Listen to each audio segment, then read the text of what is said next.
வாங்க வாங்க, உங்களுக்குள்ள நிறைய பிரச்சனை இருக்குங்க. நான் சொல்லிட்டேன், நானு காமெடி பண்ணாத. லெவல் ஆஃப் ஸ்டேட்ல இருக்கேன்னு உங்களால அண்டர்ஸ்டாண்ட் பண்ண முடியும்னு நான் நம்புறேன். பண்ணவே தேவையில்லை. இந்த மாதிரி கேள்வியை கேட்கறதே ஒரு குரூப் தான். அது யாருன்னு எல்லாருக்கும் தெரியும். பிகாஸ் என்னோட குண்டலினி சக்தியே ஆக்டிவேட் ஆகியிருக்கு. என்னால ஸ்பான்டேனியஸா எல்லாமே ஹீல் பண்ண முடியுது. வாங்க வாங்க வா வா வா. எல்லாருக்குமே வந்து நிறைய பணம் பிரச்சனை இருக்குன்னு நினைக்கிறேன். கடவுளை வாங்க முடியுமா? அப்பேற்பட்ட உலகத்தில் வாழ்கிறோங்க. உடல் ஆரோக்கியமாக இருக்கணும், மனம் நிம்மதியாக இருக்கணும். வேறு என்ன உங்கள் வாழ்க்கையில் வேணும்? பணம் வேணும், வாழ்கிறதுக்கு இது வேணும், சொகுசாக அங்கங்கே இருக்கணும், அங்கங்கே சுற்றிட்டு வரணும். இது எல்லாத்துக்கும் முதல்ல நம்ம யாருன்னு தேடணுமா?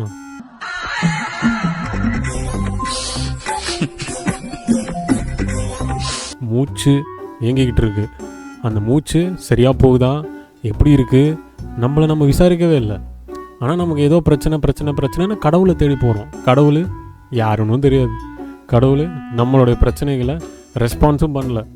இதெல்லாம் எங்கே ஏற்படுது, எப்படி ஏற்படுது, கடவுள் தான் யார், அதுக்கு என்ன தான் செய்யணும்? அப்போ அந்த மெடிடேஷன்னா முதல்ல என்ன? வேணாம் ப்ரோ, நான் அந்த கண்டென்ட் பண்ணல, எடிட்ரு அந்த கண்டென்ட் நான் பண்ணல. எவ்வளோ சீரியஸாக ஒரு பிரச்சனை ஓடிட்டு இருக்கு. What bro, it's very wrong bro. பாருங்க, உங்களுக்கு உள்ளே இருக்கிற எல்லா கஷ்டமும் அப்படியே தீந்துரும் பாருங்க. அப்படியே நிம்மதியாக இது பார்க்கும்போது உங்கள் சக்கரால வேலை செய்யுது பாருங்கள். அப்படியே உங்கள் இமேஜினேஷன் இல்லைங்க, இது ரியல். அப்படியே நீங்கள் வந்து சித்தர் மாதிரி யோகி மாதிரிலாம் மெடிடேட் பண்ண வேணாம். என் வீடியோ பார்த்தாலே உங்கள் சக்கரா திறந்தோம். இப்போ உங்களுக்கு வந்து உங்கள் பிரச்சனை தீர்ந்துருக்கும்னு நினைக்கிறேன். வாங்க வீடியோக்குள்ளே போகலாம். போச்சு bro, it's very wrong bro.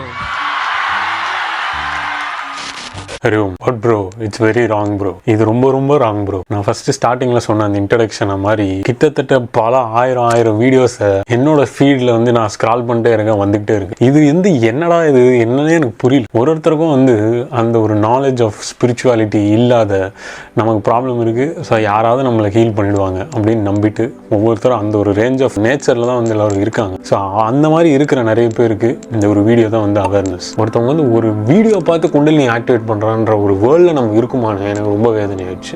மனிதருக்குள் இருக்கும் சிஸ்டங்கள் சரியில்லாத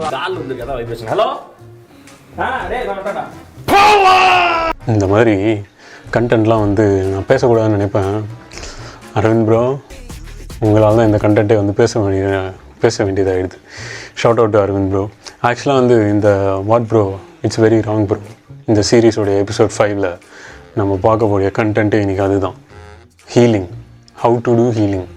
நிறைய பேர் இந்த உலகத்தில் அதான் முயற்சி பண்ணிகிட்ருக்கீங்க. அதுக்கு கிளாஸஸ் போகிறேன், இன்டர்நேஷ்னலில் பெரிய சர்டிஃபைடு ஹீலர் ஆகிட்டேன், இதாகிட்டேன்னு சொல்லிட்டு பீலர் விட்டுட்ருக்கானுங்க. ஸோ அதனால் வந்து அதெல்லாம் என்னன்றதை நம்ம வந்து பிரித்து மேய்ஞ்சிடலாம். வாங்க வீடியோக்குள்ளே போகலாம். கடவுள்கிட்ட கேட்டிங்கன்னா கடவுள் கொடுக்க மாட்டார், எப்பயுமே கொடுக்க மாட்டார். அவர் சொன்னதை நீங்கள் இப்போ வரைக்கும் செய்யலை, அப்போ எப்போ தான் செய்வீங்க? செத்த பிறகு செய்வீங்களா? செத்த பிறகு உங்களை போனோன்னு சொல்லுவாங்க, உங்களை பேர் வச்சு கூப்பிடுவாங்களா? அப்போ என்ன மெடிடேஷன், என்ன வாழ்க்கை, என்ன இந்த ஒரு சர்வ அண்டம்? இப்போ பாருங்கள், இப்போ வீடியோவில் உங்களுக்கு வரும், எப்பேற்பட்ட சிருஷ்டிங்க இது. நம்ம இங்கேருந்து பூமி, இவ்வளோண்டு பூமி, இங்கேருந்து எவ்வளோ சர்வ அண்டங்கள் இருக்குது, எவ்வளோ பிளானட்ஸ் இருக்குது. இதெல்லாம் மனுஷனால் ஏன் உணரவே முடியல, ஏன் தெரிஞ்சுக்க முடியல? அங்கே உயிரினம் இருக்கா இல்லையா அது தெரிஞ்சுக்க வேண்டாம். இத்தனை சர்வ அண்டங்களில் நானும் ஒரு பிண்டமாக உருவாயிருக்கிறேன். ஒரு உடல் எடுத்து கடவுள் எனக்கு வந்துட்டு அம்மா அப்பா மூலியமாக கொடுத்துருக்கிறாரு. அதுக்கு முதல்ல நம்ம நன்றியாக இருப்போம். அதை விட பெருசு என்ன உலகத்தில் இருக்குது அப்படின்றத ஃபஸ்ட்டு ரெக்கக்னைஸ் பண்ணணும். அதுக்கப்புறம் தான் பணம் சம்பாதிக்கிறது, தொழிலுக்கு போகிறது, சாப்பிட்றது, இதெல்லாமே நெக்ஸ்ட்டு. டெய்லி ப்ரே, உட்காந்து 10 நிமிஷம் மெடிடேட் பண்ணுங்கள். மெடிடேட்னா உங்களே அப்படியே பாருங்கள், சின்முதிரை வச்சு உட்காருங்கலாம் நான் சொல்கிறேன். அந்த மாதிரிலாம் பண்ணவே தேவையில்லை. சின்முதிரைலாம் எதுக்கு வைக்கணுன்றது தெரியாமல் வைக்கிறீங்க, அது வந்துட்டு தவறான ஒரு விஷயம். சின்முதிரை வந்துட்டு தெரியாமல் நீங்கள் வந்துட்டு ஏதோ அது பண்ணோம், இப்படி ஆகிடும் நினச்சிக்கிட்டு இதெல்லாம் பண்ணாதீங்க. அதில் வந்துட்டு ஒரு ரிசல்ட்டும் கிடைக்காது. உண்மையிலே சொல்கிறேன், அது வந்துட்டு ஆபத்தான விஷயம். முதிரைகள்லாம் பயன்படுத்தக்கூடாது.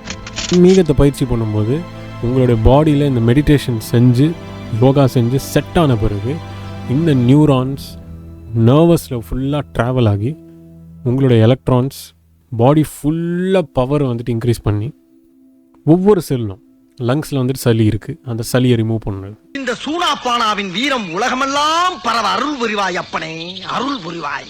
பெரிய கட்டப்பொம்மை சிவாஜி ராத்திரி குடிச்ச போறது இல்லாம மாரியத்தோல் வந்து முருகனை கும்பிட்டுக்கிட்டு இருக்காரு.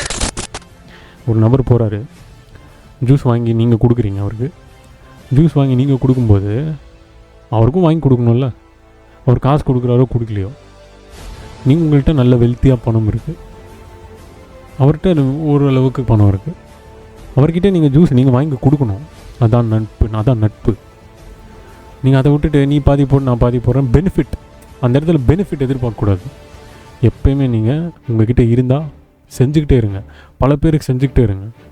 அந்த மாதிரி பெனிஃபிட் என்ன, கிரியா செஞ்சால் எனக்கு எதுக்கு பெனிஃபிட் வரணும், இதை நீங்கள் வாழ்கிற வாழ்க்கையிலே யோசிங்க. உங்கள் உடலுக்குள்ளே இருக்கிறது மொபைல் இப்படியே பார்த்துனே இருக்கீங்களா, பேனு இப்படியே ஆகிடும் கண்ணு. அப்படி நீங்கள் பார்த்துட்டு இருக்கும்போது அதில் வந்து உங்களுக்கு என்ன பெனிஃபிட்டும் கிடைக்கல. அதிலெல்லாம் நம்ம அறிவை யூஸ் பண்ணி பெனிஃபிட்டாக இருக்குமா அப்படி கேட்குறது இல்லை. ஸோ அங்கே பெனிஃபிட்டை பார்க்காத கிரியான்ற ஒரு அற்புதமான ஒரு பொக்கிஷமான பேரடைஸ், இந்த ரியல் ட்ரூத்தான ஒரு வாழ்க்கைக்குள்ளே நுழையிறதுக்கு பெனிஃபிட் என்னன்னு கேட்பீங்க. ஏன்னா இது வந்து உண்மை இல்லை, உண்மைக்கு கேள்வி நிறைய, சந்தேகங்கள் நிறைய. இது வந்துட்டு நிறைய பேர் உண்மையாக நான் வந்து இருந்துட்டேன், இப்படி இருந்துட்டேன், அப்படி இருந்துட்டேன் அப்படின்றத நினைக்கிறது தான் நம்மளுக்கு வந்து சாத்தியம் தவிர அதுக்கு மிஞ்சி நம்ம வந்துட்டு பெருசாக யோசிக்கிறது கிடையாது.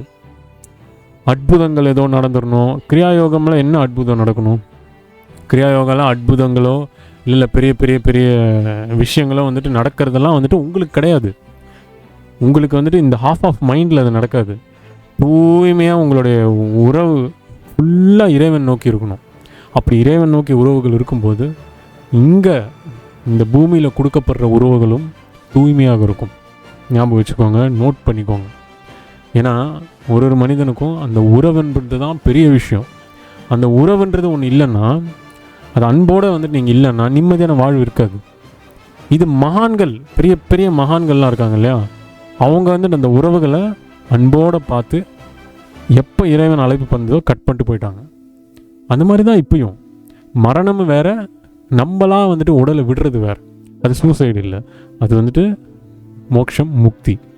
அதுக்கு பல வருஷம் ஆகும், பல வருஷம் ஆகும், லாங் டைம்.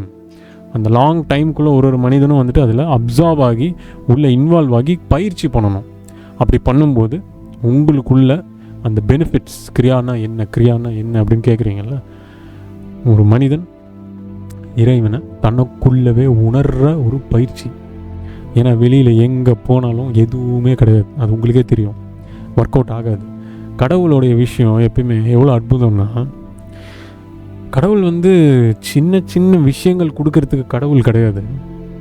கல்யாணம் நடக்கணுமா, குழந்தை பிறக்கணுமா, திருப்பதிக்கு போகணுமா, இல்லை நான் ட்ரிப்புக்கு போகணுமா, சின்னதாக ஒரு ஜூஸ் வாங்கிறதுக்கு கூட எனக்கு 1500 rupeesக்கு வந்துட்டு பட்டாசு வேணும் அப்படின்னு ஒரு குட்டி குழந்தை யோசிக்கும், அதுக்கு கடவுளை வேண்டிக்கும். அந்த மாதிரி ஒவ்வொருத்தருக்கும் ஒரு விஷயமா கடவுளை நம்ம வேண்டிக்கிறோம்.